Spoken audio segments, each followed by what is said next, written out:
And the reason why I'm not publicly announcing is because I don't want to be disrespectful to the 2025 election cycle. How you guys doing? Good to see you. Good to see you. This young brother here is a tech knight. All tech knights in the house, this young brother's a tech knight. So I'm not announcing because I don't want to be disrespectful to the 2025 election cycle. The rules allow for me to start a committee, to get a treasurer, and to begin to fundraise. The rules do not state that I have to publicly announce. And so I'm not publicly announcing right now. Y'all know what I'm running for. If you don't know, ask me. I'll tell you what I'm running for. Right? But it's very important for me to get started as early as possible for two main reasons. The first is a fundraising piece, right? In order to beat Goliath, you got to gather rocks, right? And so I'm taking the next 17 months to do that, and I thank everybody for coming, and those of you who have contributed, I thank you for contributing.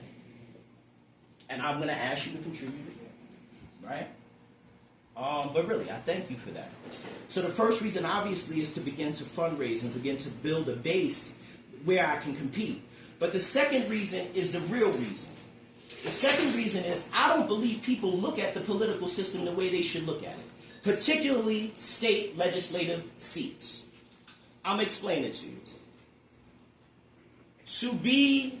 To run for a state seat, whether it's assembly or senate, the qualifications are you must be 18 years of age or older, you must live in New York State for 5 years, and you must be a resident of the district that you're running in for at least 12 months. Why did the architects create it that way? I'm going to tell you why.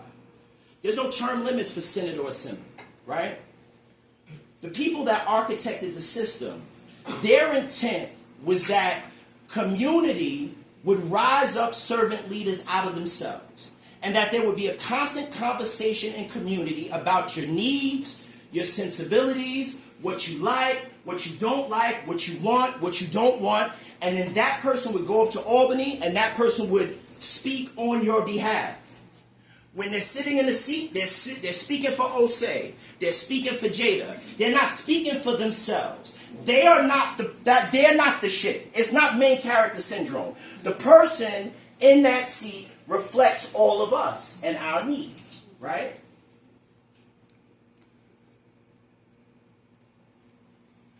I believe that, let me say that differently.